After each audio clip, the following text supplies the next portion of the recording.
అయినా పొద్దున్న మీ అమ్మ సత్యిందన్నావు కదా. ఓకే, ఇప్పుడు అర్థమైంది నాకు. నీకు అసలు అమ్మ విలువ తెలుస్తేనే కదా అమ్మ గురించి ఆలోచించటానికి నువ్వు.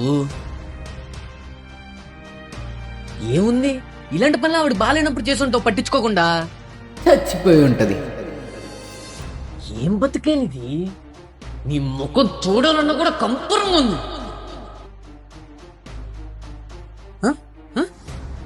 నువ్వెందుకే ఏడుస్తున్నావు? కొత్త డ్రామానా?